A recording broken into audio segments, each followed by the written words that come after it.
disebutkan di dalam kitab Ar-Rahiqul Makhtum, kitab sejarah disusun oleh Sofiur Rahman Mubarak Furi. Jadi kitab sejarah yang ringkas tapi cukup padat, namanya Rahiqul Makhtum. Nabi kita Muhammad sallallahu alaihi wasallam, beliau ini pernah mengirimkan surat kepada para penguasa dunia di zaman tersebut. Beliau kirim surat ke Raja Romawi, ke Raja Persia, ke Raja Mesir, ke Raja Ethiopia. Banyak beliau kirim surat. Isi suratnya mengajak mereka masuk Islam. Isi suratnya mengajak mereka masuk Islam. Di dalam hadis yang disusun oleh Al-Imam Muhammad bin Ismail bin Ibrahim bin Mughirah bin Bardizbah Al-Bukhari Al-Ju'fi yang lahir 194 Hijriah meninggal 256 Hijriah, dalam sahihnya Nabi sallallahu alaihi wasallam pernah mengirim surat kepada Raja Romawi namanya Herakl, biasa disebut Hercules, namanya Herakl. Nah, Herakl ini waktu itu sedang ada di Palestina, di Baitul Maqdis. Nabi sallallahu alaihi wasallam mengirim surat, kemudian memerintahkan seorang sahabat membawa surat tersebut kepada Raja Romawi itu. Sahabat itu bernama Dihya Al-Kalbi.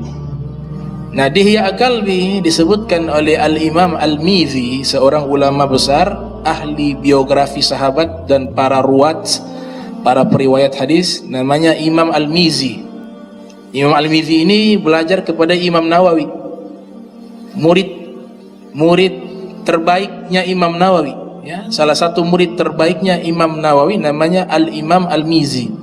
Punya kitab tentang biografi para periwayat hadis Nabi Muhammad sallallahu alaihi wasallam, berjudul Tahdzibul Kamal fi Ma'rifatir Rijal, nama kitabnya. Di situ disebutkan Nabi mengutus sahabat namanya Dihya Al-Kalbi pergi ke Palestina membawa surat, diserahkan kepada Raja Romawi. Padahal pada waktu itu kurang lebih, kata Imam Al-Mizi dan juga Al-Imam Ibnu Hajar Asqalani dalam kitabnya Al-Isabah fi Tamyiz Shahabah yang lahir tahun 773 Hijriah meninggal 852 Hijriah, menyebutkan peristiwa itu terjadi sekitar akhir 6 Hijriah atau awal 7 Hijriah. Jadi umat Islam belum terlalu kuat sebenarnya, jumlahnya masih kalah banyak dengan Romawi. Tapi karena Nabi sallallahu alaihi wasallam punya teori kulil haq walau kana murra, katakan yang benar walaupun pahit, tidak mengenal jumlahnya berapa, yang penting diajak kepada kebaikan. Dikirim surat itu kepada Raja Romawi.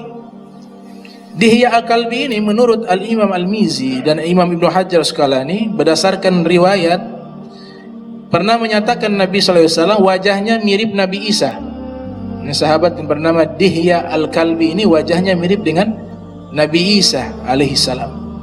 Dihya Al-Kalbi seorang diri berangkat membawa surat. Kemudian sampailah di Palestina, di Baitul Maqdis. Surat tersebut diserahkan kepada Raja Romawi Herakl. Maka diterimalah Herakl surat tersebut.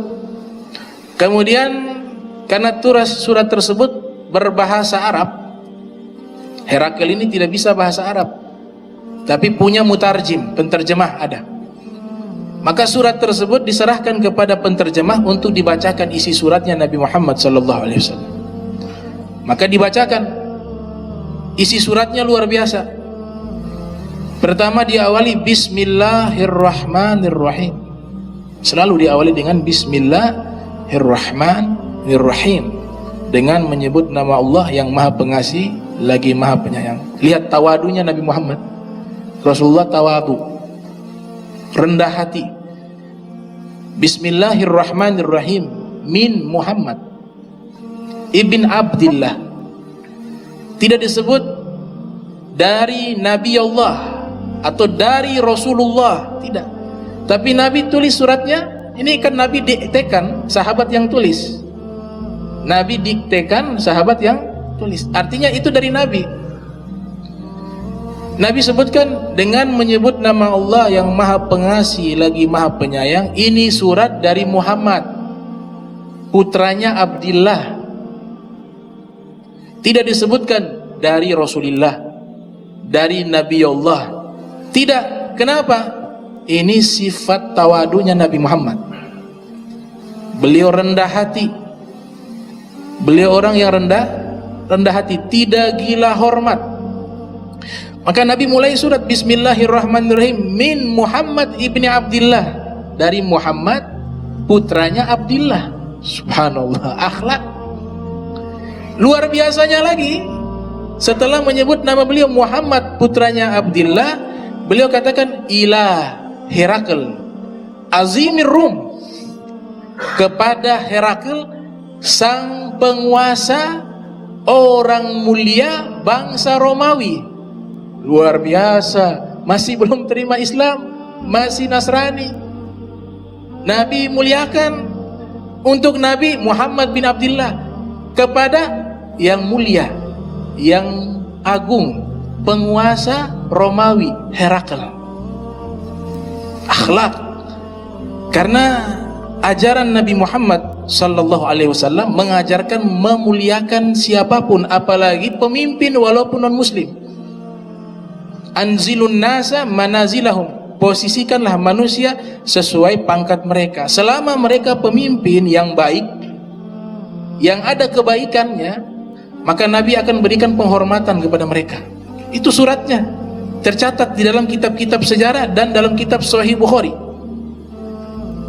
Bismillahirrahmanirrahim, min Muhammad ibni Abdillah ila Herakl azimir Rum, salamun ala manittaba'al huda. Kemudian lanjutan suratnya, keselamatan bagi orang yang mengikuti jalan petunjuk. Amma ba'du, kemudian Nabi katakan, ad'uka, inni ad'uka bida'watil Islam, aslim taslam. Wahai Raja Herakl, isi surat ini adalah saya ingin mengajak engkau masuk ke dalam agama Islam. Bahasanya lembut, halus, diawali dengan penghormatan, kemudian disusul dengan ajakan yang begitu baik. Ad'uka bida'watil Islam, aku ajak engkau masuk ke dalam agama Islam. Aslim taslam, masuklah Islam, engkau akan selamat. Dalam kitab Fathul Bari, sarah daripada Sahihul Bukhari yang disusun oleh Al-Imam Ahmad Ibn Hajar Al-Asqalani, menyebutkan makna selamat di sini, ketika engkau masuk ke dalam agama Islam, maka kerajaanmu tetap kami biarkan. Bahkan kami akan menjaga kerajaanmu. Tapi seandainya engkau tidak menerima Islam, maka engkau membayar jaziah, dengan catatan engkau tidak mengganggu Islam. Itu aturan undang-undang yang dibuat oleh Nabi Muhammad sallallahu alaihi wasallam. Jadi beliau ahli diplomasi. Rasulullah itu ahli diplomasi. Aslim taslam yu'tika ajraka marratain. Kalau engkau masuk Islam, Allah akan memberikan kepadamu pahala 2 kali lipat, kata Nabi. Ajraka marratain. Fa in tawallaita, tapi kalau kau menolak ajakanku ini, fa'alaika ismu jami'il arisiyin, maka engkau akan menanggung dosa seluruh orang Romawi. Ini juga ilmu nih. Jadi pemimpin itu berat. Jadi pemimpin itu berat. Ini sahih, sumbernya dari Nabi sallallahu alaihi wasallam. Ini tulisan wahyu yang beliau perintahkan untuk ditulis, itu keluar dari lisannya beliau. Kalau yang keluar dari lisannya beliau sallallahu alaihi wasallam, wa ma yantiqu anil hawa in huwa illa wahyun yuha, itu wahyu. Wallahi ma kharaja minhu illal haq, kata Nabi, demi Allah tidaklah keluar dari mulutku kecuali kebenaran seluruhnya, kata Nabi Muhammad sallallahu alaihi wasallam. Nabi katakan, kalau engkau tidak terima dakwaku ini, engkau berpaling, maka engkau akan menanggung dosa seluruh orang-orang Romawi. Kenapa ditanggung? Karena dia pemimpin. Seandainya dia terima ajakan Nabi masuk Islam, maka secara otomatis akan mudah mengajak rakyatnya memeluk agama Islam karena punya pengaruh, punya kekuasaan. Tapi ternyata dia tolak. Tolaknya bukan karena tidak percaya bahwa Nabi Muhammad itu adalah Nabi akhir zaman, tidak. Dia sudah membuat penelitian khusus tentang Nabi Muhammad SAW di kitab Injil, dan dia yakini Nabi Muhammad itu seorang Nabi. Fa in tawallaita fa 'alaika itsmu jami'il arisin. Kemudian Nabi kutip ayat Al-Qur'an, "Qul ya ahlal kitab," karena mereka orang Nasrani. Katakanlah wahai ahli kitab, ta'alau ila kalimatin sawain. Kemari kepada kalimat yang satu di antara kita dan di antara kalian. Alla na'budu illallah wa la nusyrika bihi syai'a wa la yattakhidha ba'duna ba'dan arbaba min dunillah. Dengan apa? Kalimat yang sama, kalimatin sawain, kata Nabi mengutip ayat Al-Quran. Artinya kalimat yang sama, seluruh para nabi punya ajaran, punya kalimat, punya dakwah satu yang tidak pernah berubah, yaitu masalah akidah. Raja Herakl ketika membaca surat Nabi Muhammad SAW, kebetulan pada waktu itu beliau ada di Palestina. Beliau tidak langsung percaya, hanya dipanggil utusan, cari orang-orang yang berasal dari Makkah. Dipanggil anak buahnya, cari orang-orang yang kebetulan ada di Syam yang berasal dari kota Makkah. Akhirnya mereka cari, dapat rombongan dagang dari Makkah yang dipimpin oleh Abu Sofyan. Akhirnya dipanggil ke istana menghadap Raja Herakl. Ini Raja Herakl cerdas. Dia tanya, kalian kenal orang yang namanya Muhammad? Katanya berasal dari Makkah. Karena sudah dapat surat tadi, sudah dibaca. Maka mereka katakan, oh kenal. Kenal itu Muhammad. Bahkan ada di antara kami, ditunjuk Abu Sofyan, ini punya nasabnya dekat dengan nasabnya Nabi Muhammad. Jadi Abu Sofyan itu dekat. Kalau diruntut ke atas itu ada famili dengan Nabi Muhammad SAW. Maka Herakl mengatakan, di antara kalian semua ini mana yang paling dekat jalur nasabnya dengan Muhammad, dengan Nabi Muhammad SAW? Maka mereka katakan Abu Sofyan. Disuruh Abu Sofyan yang maju. Kalau gitu engkau maju, yang lain mundur. Abu Sofyan maju. Kemudian dipanggil mutarjim, ada penterjemah. Herakl tanya kepada Abu Sofyan, kenal dengan namanya Muhammad? Kenal. Bagaimana nasabnya beliau? Kata Herakl. Jadi pertanyaan bersifat spekulatif, memancing. Tujuannya mencari data-data yang valid bahwa ini betul seorang nabi. Karena sebelum beliau baca surat dari Nabi Muhammad, ini Herakl sudah mempelajari kitab-kitab Injil dan Taurat, sehingga bisa ketahuan ini nabi asli atau nabi palsu. Maka yang pertama ditanya, lihat, ini membuktikan bahwa nasabnya Nabi Muhammad SAW suci. Masa orang Nasrani lebih tahu daripada orang Islam? Orang Nasrani ini, Herakl, dia katakan begini, bagaimana tentang nasabnya Muhammad? Ini ala sabilil hikayah ya. Ini sesuai dengan redaksi riwayat. Sebenarnya kalau disampaikan dengan sebut nama Muhammad tidak pantas, tapi ini hanya redaksi hikayat biar kita lebih bisa masuk ke dalam cerita. Para ulama membolehkan ketika dengan jalan cerita. Kata Herakl, bagaimana nasabnya Muhammad sallallahu alaihi wasallam? Maka dia katakan, oh nasabnya orang mulia. Nasabnya paling mulia yang ada di suku Quraisy. Paling mulia. Makanya ada qiraat, laqad ja'akum rasulun min anfasikum. Satu qiraat min anfasikum, bukan min anfusikum. Qiraat lain min anfusikum, qiraat yang lain min anfasikum. Artinya apa? Sungguh telah datang kepada kalian seorang nabi yang jalur nasabnya paling mulia di antara kalian.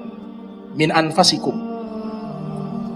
Kata Abu Sufyan, jalur nasabnya beliau secara genetika itu seluruhnya mulia, seluruhnya baik, seluruhnya orang-orang mulia, dari beliau ayahnya sampai terus ke atas. Apa kata Herakl? Benar. Ya. Nasabnya mulia. Baik. Pertanyaan kedua, yang ikut kepada beliau siapa? Apakah orang-orang kaya? Orang-orang terhormat?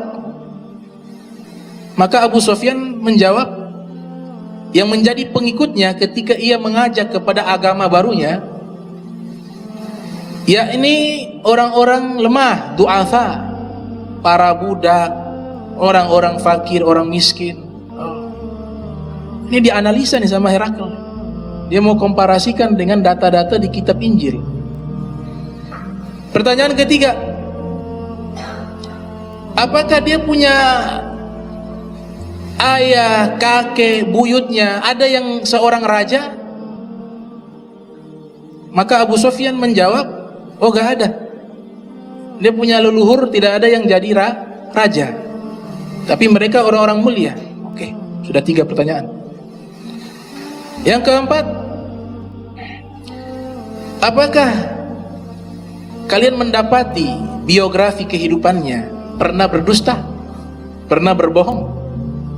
Ini juga menunjukkan walaupun Abu Sufyan pada waktu itu belum masuk Islam, masih menjadi musuh bebuyutannya Nabi Muhammad SAW, tapi jawabannya jujur. Itu yang saya heran.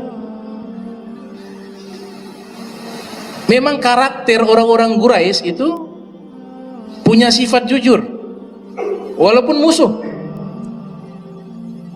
Ini musuh.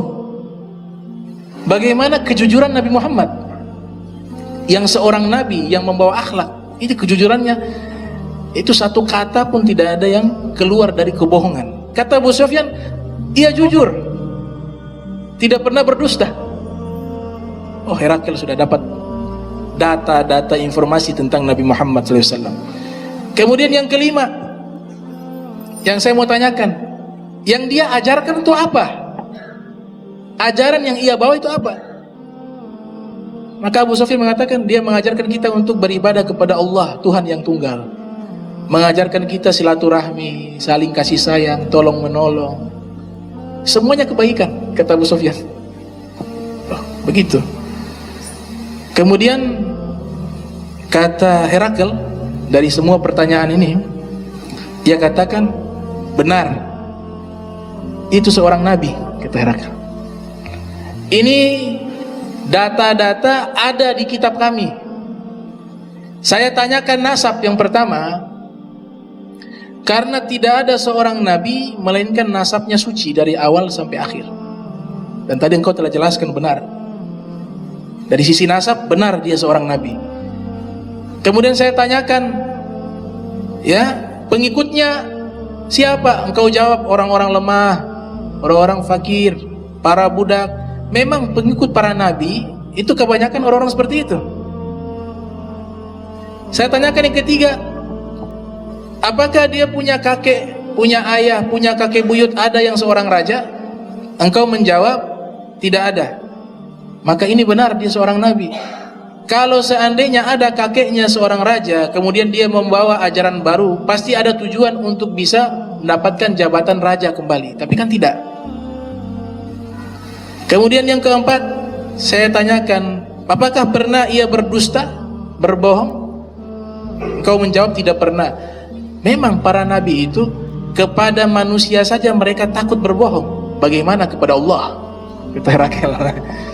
Sama manusia saja mereka takut berbohong, bagaimana kepada Tuhan, kepada Allah Subhanahu wa taala. Jadi yang dia ajarkan itu benar dari Allah. Karena kepada kalian saja dia tidak berani berbohong, bagaimana ketika dia membawa nama Tuhan, namanya Allah?